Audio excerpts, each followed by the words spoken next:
আমরা বিসিএস স্বাস্থ্য ক্যাডারের কর্মকর্তাগণ বাংলাদেশের বিদ্যমান আইন ও বিধির প্রতি অত্যন্ত শ্রদ্ধাশীল।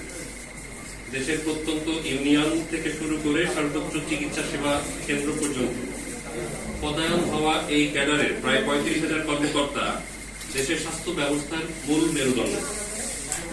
ক্যাডার সার্ভিস গঠন হওয়ার পর থেকে বিগত প্রায় ৪০ বছর ধরে আমরা দেশের মানুষকে নিরবিচ্ছিন্নভাবে স্বাস্থ্যসেবা প্রদান করে আসছি এবং শত সীমাবদ্ধতা, বৈষম্য এবং অপ্রাপ্তি সত্ত্বেও আমরা দেশের জনগণকে সেবা প্রদানে কখনো পিছপা হইনি।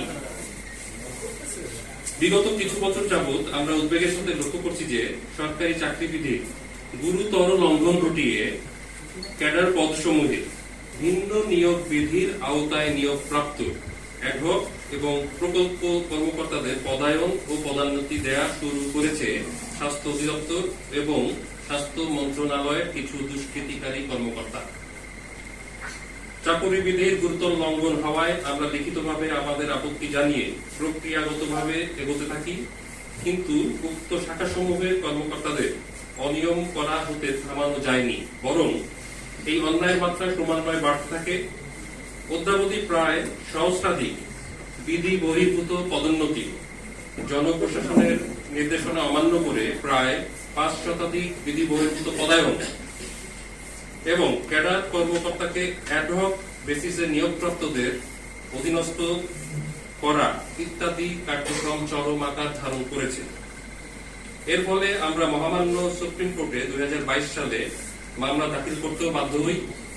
মামলার রুল জারি করা থাকলেও স্বাস্থ্য অধিদপ্তর ও মন্ত্রণালয়ের উক্ত চিহ্নিত অনিয়মকারী শাখার কর্মকর্তাগণ অ্যাডহক ও প্রকল্প কর্মকর্তাদের পক্ষে অবৈধ ও বিধি বহির্ভূত পদোন্নতি আদেশ দেন এবং স্বাস্থ্য অধিদপ্তরের পদায়ন শাখা পুনরায় সেই সকল পদায়ন আদেশ জারি করেন।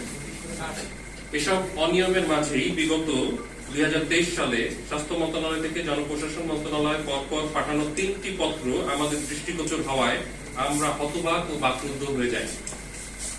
অসংখ্য মিথ্যা তথ্য, তথ্যগোপন ও ছলচাতুরির আশ্রয় নিয়ে স্বাস্থ্য মন্ত্রণালয়ের পার্ট 2 শাখার তৎকালীন দায়িত্বপ্রাপ্ত কর্মকর্তা, অ্যাডহক ও প্রকল্প তথা ২০২২ সালে এনক্যাডার্ড হওয়া কর্মকর্তাদের পক্ষে চাকুরিতে পদোন্নতি সহ সকল ধরনের পরীক্ষা এবং প্রশিক্ষণ মাফ করে দেওয়ার অনুরোধ জানিয়ে জনপ্রশাসন মন্ত্রণালয়কে পত্র পাঠান এবং উক্ত পত্রসমূহেই তাদের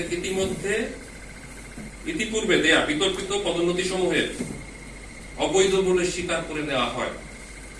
মন্ত্রণালয়ের নিজস্ব পত্রে তাদেরই করা অনিয়ম সমূহ স্বীকার করে নেওয়া নজিরবিহীন। সেখানে বলা হয়, যদি অ্যাডহক বা এনক্যাডার্ড কর্মকর্তাদের চাকরিতে স্থায়ীকরণের জন্য ক্যাডারে বুনিয়াদী প্রশিক্ষণ, বিভাগীয় পরীক্ষা ইত্যাদি প্রমার্জনা দেওয়া না হয় এবং উক্ত প্রমার্জনার পরে পুনরায় তাদের পদোন্নতির জন্য প্রয়োজনীয় সিনিয়র স্কেল পরীক্ষা বা পদোন্নতি পরীক্ষা হতে প্রমার্জনা দেওয়া না হয়, তাহলে ইতিপূর্বে প্রদেয় সকল পদোন্নতি প্রশ্নের সম্মুখীন হবে। ২০২৩ সালে প্রথম 2বার জনপ্রশাসন মন্ত্রণালয়ে